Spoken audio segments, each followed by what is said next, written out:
This gospel lesson is from Matthew, the 25th chapter. Those who are able may stand if they would like for the gospel reading. For it is if a man going on a journey summoned his slaves and had entrusted his property to them. To one he gave 5 talents, to another 2, to another 1, to each according to his ability. Then he went away. The one who had received the 5 talents went off at once and traded with them and made 5 more talents. In the same way, the one who had the 2 talents made 2 more talents. But the one who had received the 1 talent went off and dug a hole in the ground and hid his master's money. After a long time, the master of those slaves came and settled accounts with them. Then the one who had received the 5 talents came forward, bringing 5 more talents, saying, Master, you handed over to me 5 talents. See, I have made 5 more talents. His master said to him, Well done, good and trustworthy servant. You have been trustworthy in a few things. I will put you in charge of many things. Enter into the joy of your master. And the one with the 2 talents also came forward, saying, Master, you handed me 2 talents. See, I have made 2 more talents. His master said to him, Well done, good and trustworthy slave. You have been trustworthy in a few things. I will put you in charge of many things. Enter into the joy of your master. Then the one who had received the 1 talent also came forward, saying, Master, I knew that you were a harsh man, reaping where you did not sow, and gathering where you did not scatter seed. So I was afraid, and I went and I hid your talent in the ground. Here you have what is yours. But his master replied, You wicked and lazy servant, you knew, did you, that I reap where I did not sow and gather where I did not scatter? Then you ought to have invested my money with the bankers, and on my return I would have received what was my own with interest. For to all those who have more will be given, and they will have an abundance. But from those who have nothing, even what they have will be taken away. As for this worthless slave, throw him into outer darkness, where there will be weeping and gnashing of teeth. This is the word of God. Thanks be to God.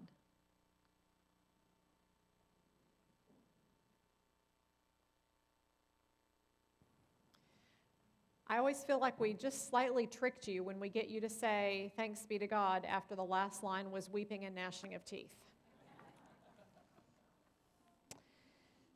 And Reverend Lear, don't feel bad about needing that big print. You know why I don't wear my glasses while I preach? Because I got an 18-point font for my printout for my sermon. So, during this series, we've been joining together in this unison prayer about stewardship before the message. So I invite you to join me again in that today. Generous God, you bless us every day, especially with the gift of salvation that we have in Jesus Christ. Open our hearts and minds to deeper understanding of what it means to be good stewards of all that you have given to us. Grant that we might earn all we can, save all we can, and give all we can. Whether we're dealing with amounts great or small, please direct our use of money. Help us to be trustworthy with whatever you give us. Make this an effective stewardship campaign that not only funds the church's annual ministry plan for 2020, but more than that, grows our faith as Jesus' disciples. In his name we pray. Amen. So I want to tell you about Dorothy Ebersbach. Dorothy was a member of the Hyde Park United Methodist Church in Florida. It was her home church for many years, and she endowed a ministerial scholarship through that church. She also made a substantial gift to the International Women's Air and Space Museum. And she gave $2 million for the establishment of the flight nursing program at Case Western Reserve University in Ohio. But if you had met her in church, and that's her church directory photo there on the left, if you had met her in church or on the street, you might not have guessed that Dorothy would have had the financial capacity to do any of that. Dorothy was a nurse for the county health department. She was also previously a pilot in World War II, and she was among the WASPs, Women Air Force Service Pilots, who received a Congressional Medal of Honor in 2009. As a young woman during the Great Depression, she learned to fly in order to help her father's business. And that skill led to the opportunity for her to fly non-combat missions during the war. After that, she went to nursing school. So when the opportunity arose to help her alma mater, Case Western Reserve University, to establish a one-of-a-kind flight nursing program, it was truly a perfect fit for her. And she had the means to do so. Dorothy had saved and invested, managed her resources well, and not lived extravagantly. Her lifetime of good stewardship allowed her to be a generous giver, including setting up her estate to continue that generosity beyond her life for the things that she most cared about in the world: her church, nursing, and flying. What a legacy that was. In contrast, let me tell you about the Collier brothers. Maybe you've heard of the Collier brothers. Homer was an attorney and Langley was a piano dealer. Both were Sunday school teachers at the historic Trinity Church in New York City. After their parents' deaths, they inherited the family's brownstone. In the first few years after their parents were gone, everything seemed all right with them. But in 1933, Homer lost his eyesight, and Langley quit his job in order to stay home and take care of his brother. And they became reclusive. Due to the Great Depression, their neighborhood was changing dramatically, and they shut themselves off, living in fear and not wanting to deal with the evolving world around them. Things went into their home, but nothing ever left their home. Nothing. Not even the garbage. After rumors spread that their home contained valuables and large sums of money, several people attempted to rob the house. So Langley constructed booby traps. In their increasingly cluttered space, they were hoarders. They lived in a maze of boxes, and they slept in nests amidst the debris that was piled to the ceiling in most places. After the brothers' deaths, police and workers removed about 120 tons of debris and junk from the house. Most of it was deemed worthless. The salvageable items got less than $2,000 at auction. The house was deemed unsafe and was demolished in 1947. Houses in that area of New York City today are valued at anywhere from $1.5 million to $5 million. The Collier brothers squandered what they had been given. Today we are on the third of 4 Sundays in our series, Earn, Save, Give, principles from a sermon by our Methodist founding father, John Wesley. In his sermon on the use of money, Wesley taught, say it with me again, to earn all you can, save all you can, and give all you can. This is basic practical wisdom about how we can handle our resources in ways that honor God, that are good for us, and that can help us to make a difference in the world. Evangelist Billy Graham famously said, "I never saw a U-Haul behind a hearse." But if you look for a picture online, you can always find one because of the Billy Graham quote. Point being, you can't take it with you. We are temporary stewards of resources that ultimately belong to God.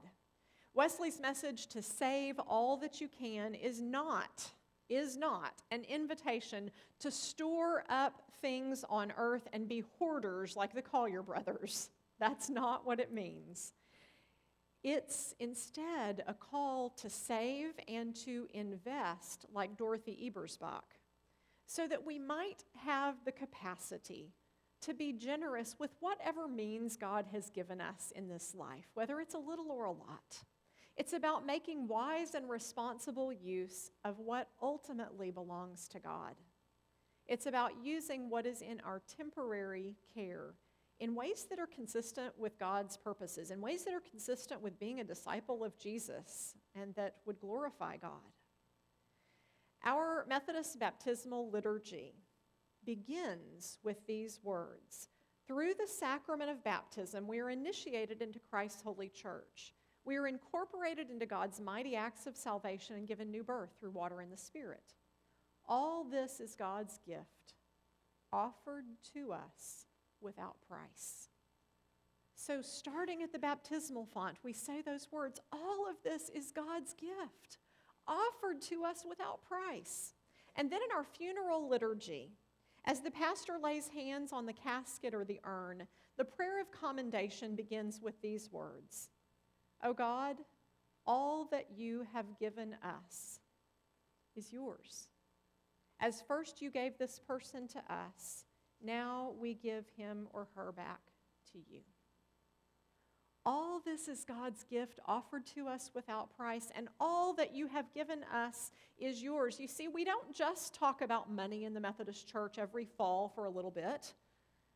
It is a part of the Christian life. It is part of a life of discipleship from baptismal font to casket.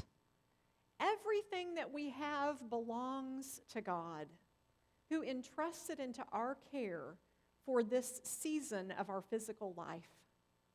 We are temporary stewards of God's gifts, not unlike the servants in Jesus' parable of the rich farmer. We've all heard sermons that employ this parable in order to encourage church members to use their time and their gifts, their skills, their talents, meaning like talent show talents, that kind of thing. And I have preached that message absolutely, and that is a fair message to draw from this parable. It is a faithful extrapolation from this parable. It's a good lesson. If you can sing, join the choir. If you can sing, y'all, join the choir. Look how wonderful they look. Don't you want to be a part of them? Come join the choir if you can sing. If you're good with numbers, well, there are places to use those skills in the life of the church, in finances or in stewardship. If you've got a knack for working with children or youth, then get your safe gatherings, background check, and certification, and sign up to volunteer with our children and youth ministries. You get the point. Yes, this parable teaches that, implies that lesson, that message. It's not a wrong lesson to get from this story. But here's the thing. The parable really is about money. It is. Because God cares what we do with our money and other resources in this life. Wesley writes in that sermon on the use of money, "Do not throw the precious talent into the sea. Leave that folly to heathens. Do not throw it away in idle expenses, which is the same as throwing it into the sea. Expend no part of it merely to gratify the desires of the flesh, the desire of the eye, or the pride of life." Oh, Wesley, you're such a meddler. Because he gets even more specific. I mean, if he had stopped there, we'd already feel like he was meddling with us, right? But then he gets even more specific, and he says, don't waste your money on things like gluttony and drunkenness. And then he cautions against using our resources to acquire delicacies and elegance, expensive clothes and furniture and other vanities and curiosities, he says. And parents, all you parents out there, whether you've got little kids or grown kids, listen to this. Wesley warns against the temptation of using your resources, using your money to buy these things for your children. He says, you may think you're doing a good thing, but don't buy many things for your children or for yourself, because it just results ultimately in them having to throw it all away. And some of you have figured that out. I've had those kinds of conversations with some of you, especially those who are later in life and thinking about your adult children's role after your passing. It is better, Wesley says, to teach them to be wise with money and leave them your fortune. And he doesn't mean millions necessarily, not too many of us have those.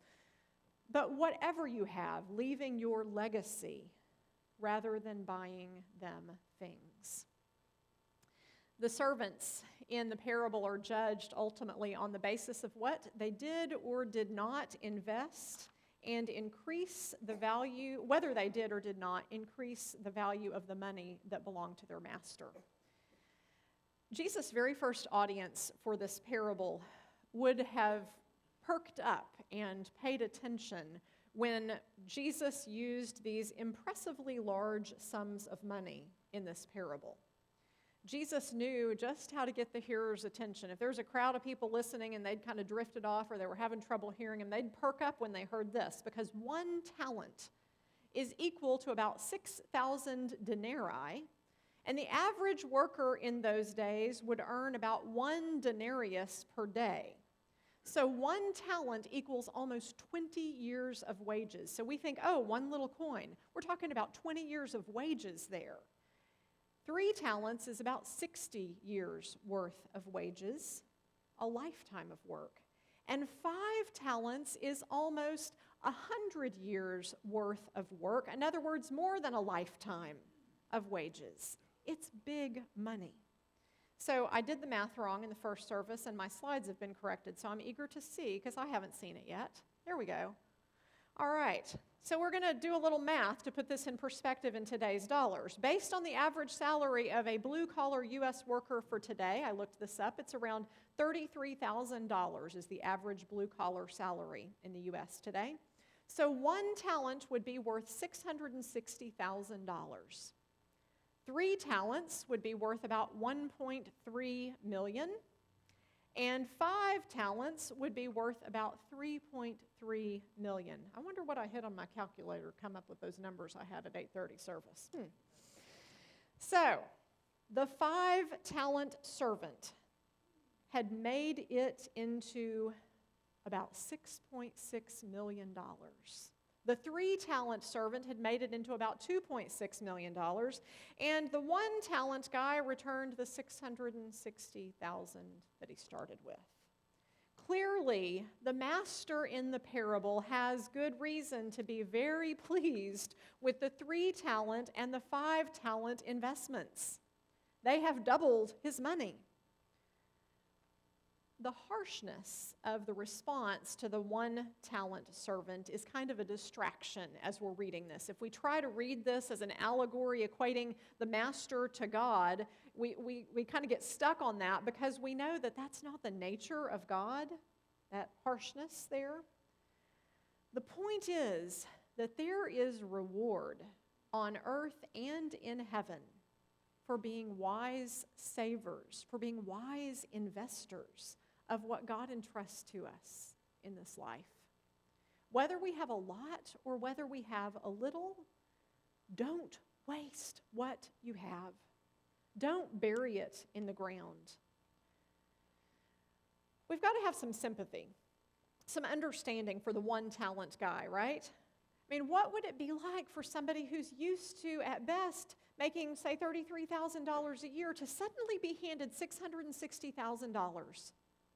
It'd be hard to know how to manage that, what to do with that, and moreover, to receive it from someone who apparently has a reputation, as the parable says, of responding harshly. And so he's afraid to lose it, even some of it. And so he does the safe thing. So yeah, he was kind of lost. He didn't know what to do with such great wealth.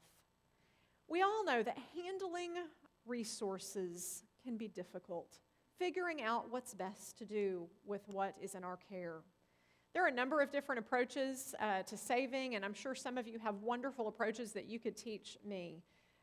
If you look around for options, simple plans, one simple plan that can work for many different levels of income is like a 10-10-80 plan. Give 10, invest 10, and live off of the 80%. That's one model, but depending on your stage of life or your income, that could and should vary greatly. We've got a session of Dave Ramsey's Financial Peace University going on right now on Sunday evenings, and we have plans to offer it again in 2020. And so if you don't have the tools, the skills, the experience, and knowledge to faithfully manage your finances, that is available to you right here in this church. I'll tell you that my husband Jason and I are so thankful that we have role models both in his parents and in my parents for both giving, and especially giving to their church, and for saving. We grew up nurtured with that model, and we are so grateful for that. That's made it a more natural thing in our own household and our own marriage to do that.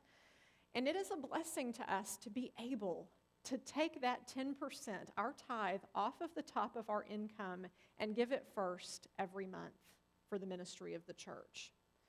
There were times when we were younger, when we were starting our family and paying off student debt, that it was a challenge